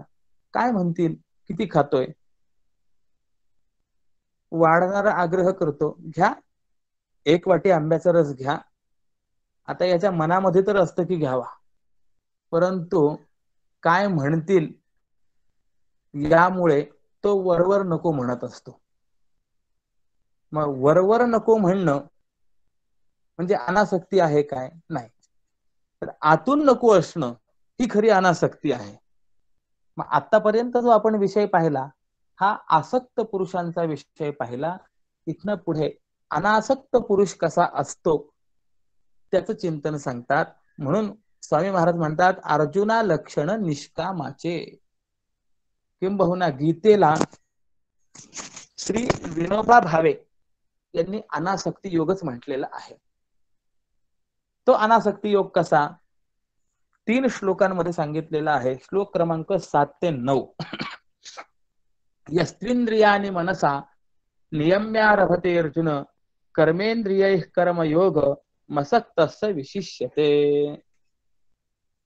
अर्थ, जो अनासक्त पुरुष विवेकी मनाने ज्ञानेंद्रियांनी शास्त्रविहित निष्काम कर्म करतो तो दांभिकांपेक्षा श्रेष्ठ आहे. दांभिक कोण, मिथ्याचारी कोण आपण पाहून आलो. आता यावर व्याख्यान करताना म्हणतात, जो अंतरी दृढ परमात्म रूपी गूढ बाह्य तरी रूढ लौकिक जैसा. म्हणजे असा अनासक्त पुरुष कसा असतो, अंतःकरणात निश्चयाने दृढ असतो. परमात्मा स्वरूपामध्ये तो लीन झालेला असतो. म्हणजे याचा भाव असा की जो पुरुष आपण परमात्मा प्राप्ती करता काही साधन करत आहोत हे लोकांना न कळू देता त्या परमात्मा स्वरूपाच्या ठिकाणीच एकांताला प्राप्त झालेला असतो, आणि बाह्य आचाराचा भाग मात्र लोकात जसा प्रसिद्ध आहे तसाच त्याचा राहतो. लोकांमध्ये आल्यानंतर, समाजामध्ये आल्यानंतर तो समाजासारखा वागतो, परंतु मुळामध्ये अंतःकरणाने त्याचा दृढ निश्चय केलेला असतो. आणि तो परमात्मा स्वरूपामध्ये लीन झालेला असतो. परमात्मा प्राप्ती करता आपण काय साधन करत आहेत ते लोकांना कळू देखील देत नाही. साधनेचं हे वैशिष्ट्य आहे. साधना नेहमी गुप्त असावी. म्हणून हरिपाठामध्ये श्री ज्ञानोबारायांनी असं म्हटलेलं आहे, ज्ञानदेवा मौन जपमाळ अंतरी धरोनी श्रीहरी जपे सदा. श्रीहरी सदा जपे मान्य आहे, परंतु कसा जपे, तर जपमाळ अंतरी धरोणी. आपल्याकडे बघा जप करत असताना उघड्या माळेने जप करू नये असा नियम आहे. याकरता म्हणून एक पिशवी असते, त्या पिशवीचा आकार साधारणतया गायीच्या मुखासारखा असतो, त्यामुळे त्याला गोमुखी असं म्हटलं जातं. ती माळ त्या गोमुखीमध्ये ठेवायची आणि तसा तो जप करायचा. आपण काय करतो याचं प्रदर्शन नाही, साधनेचं कधीही प्रदर्शन करू नये हा नियम आहे. उघड्या माळेने केलेला जप, त्या जपाचं फळ इंद्राला प्राप्त होत असतं, आपल्याला प्राप्त होत नसतं. म्हणून जपमाळ अंतरी. हा जो साधक आहे, जो अनासक्त पुरुष आहे, तो आपल्या साधनेचं प्रदर्शन करत नाही. तर आपल्यासारखे सामान्य असे असतात की आपण काय करत आहोत याच प्रदर्शन अधिक करत असतात. पुण्याचं असं आहे, मी हे केलं असं सांगण्याकरता आपण तोंड उघडलं की ते पुण्य निघून जात असतं. आपण जर दान धर्म वगैरे काही केला, तीर्थयात्रा वगैरे जर केल्या, तर त्याचा उल्लेख करू नये, ते सांगू नये, त्याचं प्रदर्शन करू नये. मी केलं असं सांगण्याकरता तोंड उघडलं की ते निघून जात असतं. हा अनासक्त पुरुष साधना गुप्त ठेवतो एक. पण साधना गुप्त रीतीने करत असताना तो जरी सामान्य पुरुषांपेक्षा विलक्षण असेल तरी देखील सर्वांमध्ये आल्यानंतर तो सर्वांसारखाच वागतो, सर्वांसारखा राहतो, सामान्य रीतीने राहतो. सर्वांना असं वाटतं की अरे हा आपल्यासारखाच आहे. आणि प्रायः याच गोष्टीमुळे, याच संत वृत्तीमुळे संत जोपर्यंत तहहयात आहेत तोपर्यंत त्यांच्या जीवन यात्रेमध्ये, जीवन कार्य चालू असताना अनेकांना संत ओळखू येत नाहीत. मला प्रश्न विचारायचा आहे, जोपर्यंत ज्ञानोबाराय तुकोबाराय होते तोपर्यंत ज्ञानोबाराय तुकोबारायांना ओळखणारे किती? जोपर्यंत स्वामी आहेत होते तोपर्यंत स्वामींचं कार्य जाणून घेणारे आणि त्यांचं मोठेपण ओळखणारे किती जण होते? प्रश्नच आहे. हे एकच नाही, सर्व संतांविषयी असं आपल्याला पाहायला मिळतं. आणि संत परब्रह्म स्वरूपी लीन झाल्यानंतर मग त्यांची महत्ता कळते. आज आपण आळंदी ते पंढरपूर होणारा जो पालखी सोहळा जर पाहिला तर जगातील फार मोठं आश्चर्य आहे. आपल्या घरी लग्न कार्यामध्ये पत्रिका देऊन 10 वेळेला आमंत्रण करून सुद्धा येणारे जण किती? 4 वेळेला आमंत्रण देऊन आपल्या जवळचे सुद्धा बऱ्याच वेळेला येत नाहीत. मला विचारायचं आहे, ज्या वेळेला पालखी सोहळा होतो त्यावेळेला माऊली देवस्थान हे कुणाला पत्र पाठवतं की माऊलींचा सोहळा होणार आहे, पालखी सोहळा होणार आहे, आपण या म्हणून? पण कुणालाही पत्र न पाठवता, आमंत्रण न करता आज लाखोंनी गर्दी आहे की नाही? अर्थात हे माऊलीचं महत्व कळालं म्हणूनच विषय आहे की नाही हा. परंतु प्रश्न असा निर्माण होतो की आज माऊलींच्या रथाची सजावट रोजचे रोज होते. आज फुलांच्या पायघड्या घातल्या जातात, अत्तरांचे सडे घातले जातात. पण असे ज्ञानोबा आहे, व्यावहारिक दृष्टीने का होईना, परंतु ज्या वेळेला व्यवहार करत होते, अवतार कार्य त्यांचं चालू होतं, त्यावेळेला माऊलींना समाजाकडनं मिळाली वागणूक कशी आहे? पोटभर अन्न तर नव्हेच नव्हे, परंतु जर कोणी भिक्षा घातलेली असेल तर त्या झोळीमध्ये मुठभर माती घालणारे माणसं सुद्धा त्यावेळेला होते. मला विचारायचंय, माऊलींना ओळखल्यामुळे ही स्थिती होती का न ओळखल्यामुळे? न ओळखल्यामुळे. कारण माऊली जरी लोक विलक्षण असतील तरी देखील सर्वांमध्ये आल्यानंतर सर्वांसारखे वागत होते. अनासक्त पुरुष असाच असतो, तो लोक विलक्षण असतो, परंतु समाजामध्ये मात्र तो अगदी सर्वांसारखा राहतो. अनासक्त पुरुष काय करतो? विचार सांगतात, इंद्रियांची आज्ञा करी ना किरीटी, धरी ना जो भीती विषयांची, आणि प्राप्त कर्म जे जे का उचित ते नाही जात अघेरून. हा अनासक्त पुरुष इंद्रियांना विषय भोगण्याची आज्ञा देत नाही. कदाचित अदृष्टानुसार त्याच्यावरती विषय भोगण्याचा प्रसंग जरी आला तर त्याचेही भय तो मनामध्ये बाळगत नाही. अरे बाबा, हे विषय मला भोगण्याची इच्छा नाहीये, पण तरी देखील माझ्यावरती ही पाळी आली, आता काय करावं हा प्रश्न निर्माण होतो. तुकोबाराय असतील, शांती ब्रह्मश्री एकनाथ महाराज असतील, नरसिंह मेहता असतील, अनेक संत महात्मे विवाह झालेत की नाही यांचे? विवाह झालेली आहे, संतती असल्याचंही वर्णन आहे. पण तेच आपण भीष्म पितामह असतील, शुकाचार्य असतील, असे महात्मे जर पाहिले तर यांच्या विवाहाचा प्रसंग आहे काय? किंबहुना शुकाचार्यांचं जर आपण वर्णन पाहिलं तर ब्राह्मणाचे पोर एका खेळाशी भ्याले, 12 वर्ष लपाले रे, कापत कापत बाहेर आले, लागवीची पळून गेलेले, असं वर्णन आपल्याला पाहायला मिळतं. की ते मातृगर्भातनं बाहेर येत असताना सुद्धा कापत कापत बाहेर आलेले आहेत, इतकं भय त्यांच्या अंतःकरणामध्ये आहे. दोन वेगवेगळ्या स्थिती आपल्याला पाहायला मिळतात. एक शुकाचार्य ब्रह्मचारी, नैष्ठिक ब्रह्मचारी, दुसरे तुकोबाराय शांती ब्रह्मश्री एकनाथ महाराज. पण यांचा विवाह झाला म्हणून हे काही इंद्रियांना भोगण्याची आज्ञा देतात असं अजिबात नाही. परंतु यांच्या जीवनामध्ये विवाह करण्याचा प्रसंग निर्माण झाला तरी ते मनामध्ये भय बाळगत नाही. जे प्राप्त आहे ते भोगानुसार येत आहे, प्रारब्धानुसार येत आहे. भोगतो न घडे संचिता वाचुनी. पण महत्व कुठे आहे, वैलक्षण्य कुठे आहे?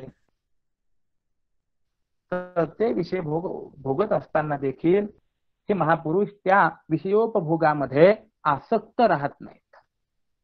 आणि नियम असा आहे की अनासक्त वृत्तीने विषय भोगल्यास परमार्थाची हानी होत नाही. त्या विषयांविषयी आसक्त जर झाला, आसक्ती वृत्तीने जर ते भोगले तर हानी आहे. आणि असं अनासक्तीचं वर्म जो जाणतो, कोण? अनासक्त पुरुष. ज्या ज्या प्रसंगी जे जे शास्त्र विहित कर्म प्राप्त झालं असेल तो अनासक्त पुरुष त्याचा तिरस्कार कधीही करत नाही. म्हणजे साधना गुढ ठेवतो, सर्वांसारखा वागतो, आपल्या इंद्रियांना विषय उपभोगण्याची आज्ञा देत नाही. पण कदाचित प्रारब्ध वशामध्ये विषय भोगावे लागले तर त्याचं भयही मनामध्ये बाळगत नाही. आणि असं करत असताना सुद्धा जे जे शास्त्रविहित कर्म आपल्याला प्राप्त झालेलं आहे ते तो करत राहतो. मग शास्त्रविहित प्राप्त कर्म म्हणजे काय? ज्या वर्णात जन्माला आलेले असतील त्यानुसार ते कर्म करीत राहतात. संत श्रेष्ठ श्री गोरोबा काका गाडगे बनवतात. संत श्रेष्ठ श्री नरहरी महाराज सुवर्णाचे अलंकार बनवतात. शेना महाराज श्मश्रू करतात. अनेक सावतामाळी शेती करतात. शास्त्रविहित असलेलं स्वकर्मच आहे, त्याचा तिरस्कार करत नाही ते. असा जो अनासक्त पुरुष असतो तो पुरुष कर्मेंद्रिय कर्म करत असताना त्यांना त्यापासून आवरत नाही, परंतु त्या कर्मातील कर्तृत्वाभिमान आणि फलाशा या विकारांनी तो झाकला जात नाही, म्हणजे विकारी होत नाही. हे महत्वाचं आहे. आपण कर्म करतो पण त्या कर्मापासून आपण त्याचं फळ आपल्याला प्राप्त व्हावं ही अपेक्षा करतो. आणि कर्म कुणी केलं? हे मी केलं, हा कर्तृत्वाभिमान आपल्या ठिकाणी आहे. तो कर्तृत्वाचा अभिमान आणि फलाचा आस्वाद त्याच्या ठिकाणी नसतो, अनासक्त पुरुषाच्या ठिकाणी. आणि या दोन गोष्टी नसल्यामुळेच तर तो या कर्मबंधनामध्ये अडकत नाही, मोक्षाला प्राप्त होतो.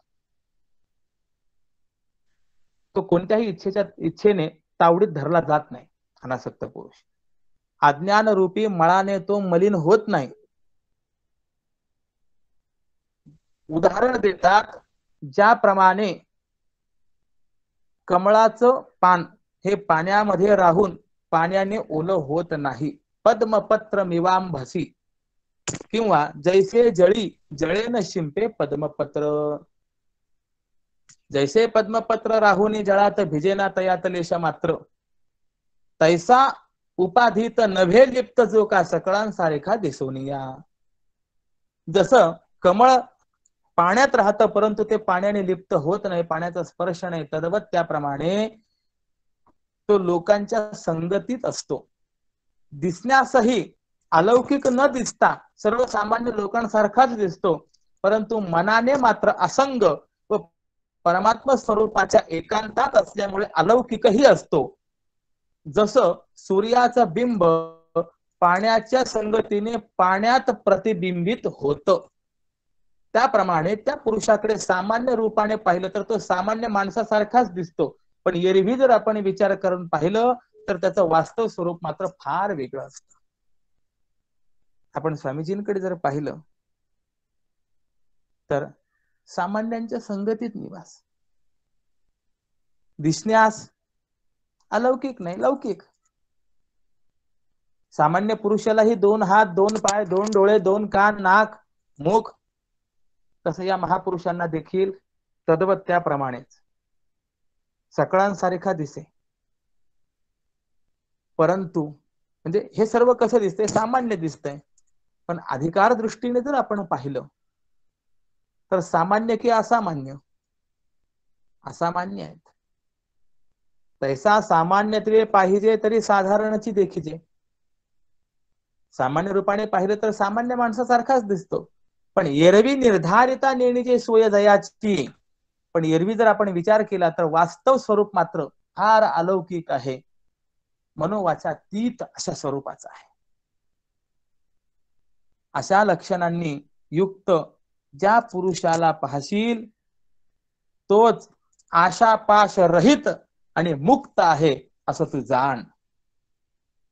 धनंजया ऐशा लक्षणांनी युक्त आसक्ती रहित असे जो का ओळखावा तोची मुक्त, तोची योगी वर्णिती जो जगी विशेषत्वे. अर्जुना, तोच कर्मयोगी आहे जो या जगात कर्मत्यागाचा दंभ दाखवणाऱ्यांपेक्षा श्रेष्ठ म्हणून वर्णला जातो. म्हणूनच मी तुला याकरता म्हणत आहे की तू असा कर्मयोगी हो. कसा कर्मयोगी व्हायचा आहे, थोडस पुन्हा मागे जाऊन बघा. आपण जे जे आतापर्यंत ऐकून आलेलो आहोत अनासक्त पुरुषाचं लक्षण, ते सगळं लक्षण पुन्हा विचारात घ्या आणि असा कर्मयोगी हो अर्जुना, असं माझं मत आहे. कर्म तर करावं, परंतु कर्म कर्तृत्वाचा अभिमान नसावा आणि कर्म फलाची अपेक्षा तुझ्या ठिकाणी नसावी. अर्जुना, तू मनाचा निग्रह कर, अंतःकरणात स्थिर हो आणि मग ती कर्मेंद्रिय आपापल्या व्यवहारामध्ये सुखाने असू दे. म्हणजे असं आहे, कर्मेंद्रियाने त्यांची कर्म करत राहिली, पण जर व्यक्ती अंतःकरणात स्थिर असेल, मनाचा निग्रह असेल, त्याच्या ठिकाणी जर आसक्ती नसेल तर मग मात्र काही बाधा निर्माण होत नाही. आणि असं असल्यामुळे आता मी तुला थोडस आग्रहाने सांगतो, नियतं कुरु कर्मत्वम कर्म ज्यायो ह्यकर्मणः शरीर यात्रा पिचते न प्रसिद्धे दकर्मणः. अर्जुना, तू काहीच कर्म न करण्यापेक्षा शास्त्रविहित कर्म कर, कारण न करण्यापेक्षा शास्त्रविहित कर्म करणं हे कधीही चांगलंच आहे. आणि तुला सांगू, कर्म न करण्याने तुझ्या देहाचा निर्वाह पण चांगल्या रीतीने होऊ शकत नाही. अर्जुना, कर्मयोगी हो म्हणत असताना कोणतं कर्म करशील तर नियतं कुरु कर्मत्वम, नियत कर्म कर. आता नियत कर्म म्हणजे काय, हा मोठा प्रश्न आहे. तर नियत कर्माचा अर्थ स्वकर्म, स्वधर्म, स्वभाव नियत कर्म, सहज कर्म, असे अनेक अर्थ त्याचे आपल्याला करता येतील. सहज कर्म म्हणजे नियत कर्म आहे. सहज कर्म म्हणजे काय वो, जन्मना सह यत कर्म तत् सहजम, जन्माबरोबरच आपल्याला प्राप्त झालेलं जे कर्म आहे त्याला सहज कर्म असं म्हणायचं आहे. प्रत्येक प्राण्याचा जन्म होत असतानाच त्या त्या प्राण्याचं एक एक विशिष्ट कर्म व्यक्त झालेलं आहे की नाही, मग त्याला सहज कर्म असं म्हटलेलं आहे. आणि या सहज कर्मालाच नियत कर्म असं म्हणतात. काय आहे हे नियतं कर्म म्हणत असताना खूप काही यावरती विचार करणं शक्य आहे आणि वेगवेगळ्या पद्धतीने याची व्याख्या करणं आपल्याला शक्य आहे. नियतम या पदाचा अन्वय आपण जर वेगवेगळा बदलला तर वेगवेगळे अर्थ आपल्याला पाहायला मिळतील. थोडंसं सांगतो. अर्जुना, त्वम नियतं कर्म कुरु म्हणजे एक अर्थ की अर्जुना, आपल्या धर्मानुसार तुझ्या करता जे कर्तव्य रूपाने निश्चित झालेलं आहे ते कर्म कर, पहिला अर्थ. दुसरा अर्थ आपल्याला करता येईल त्वम कर्म नियतम कुरु, म्हणजे तू कर्म नियत कर म्हणजे सदा सर्वदा कर. बघा, पहिल्या वाक्यामध्ये काय केलं, त्वम नियतं कर्म कुरु, आणि दुसऱ्या वाक्यात काय केलं, त्वम कर्म नियतं कुरु.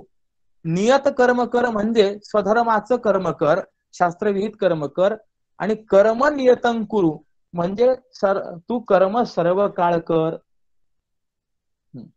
पहिल्या अर्थामध्ये नियत शब्द हा कर्म शब्दाचं विशेषण होतो, तर दुसऱ्या अर्थामध्ये नियत शब्द हा कालवाचक अव्यय ठरतो.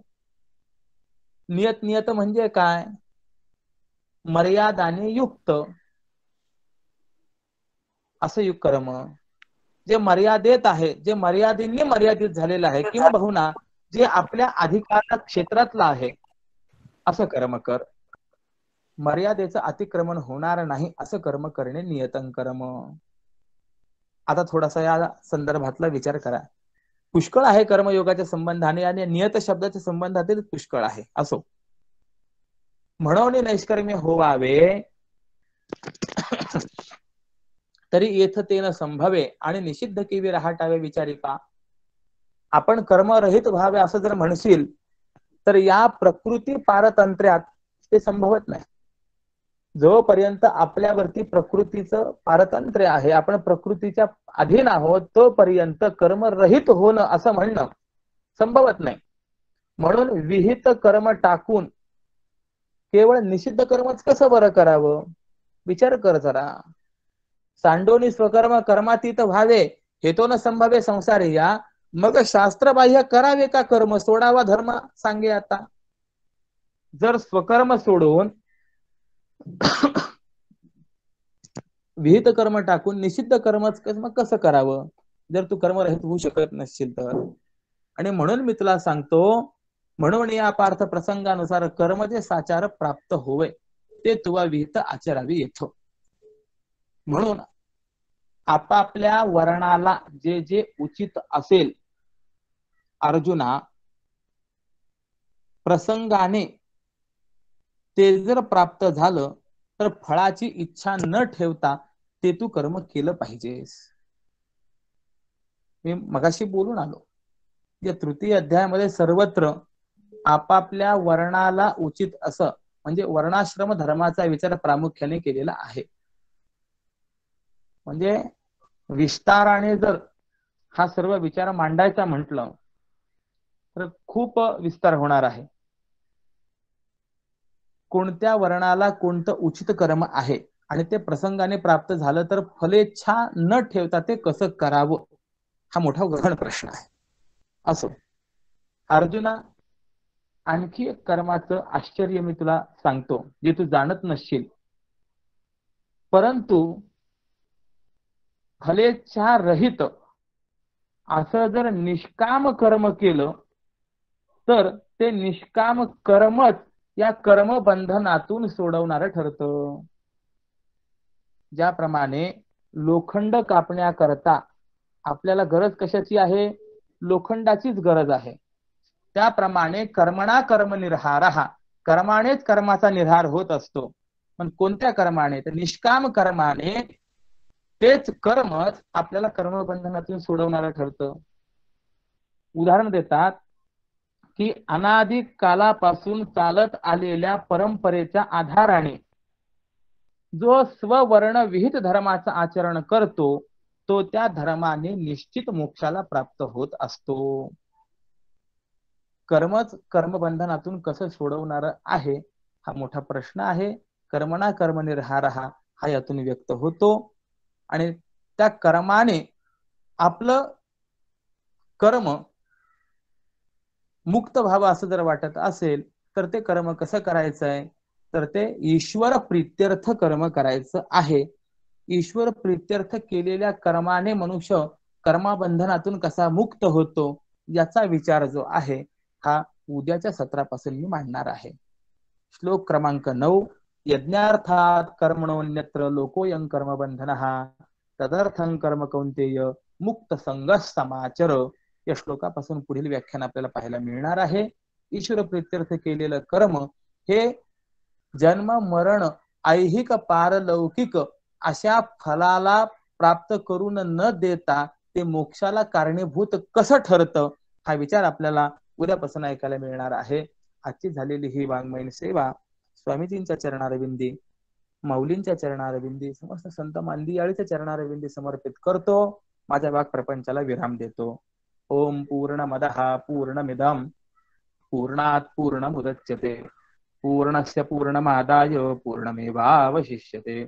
ओम शांतिः शांतिः शांतिः. पुंडलीक वरदा हरि विठ्ठल श्री ज्ञानदेव तुकाराम पंढरीनाथ भगवान की जय. माऊली ज्ञानेश्वर महाराज की जय. जगत गुरु श्री तुकाराम महाराज की जय. श्रीमद सच्चिदानंद स्वामी स्वरूपानंद महाराज की जय. राम कृष्ण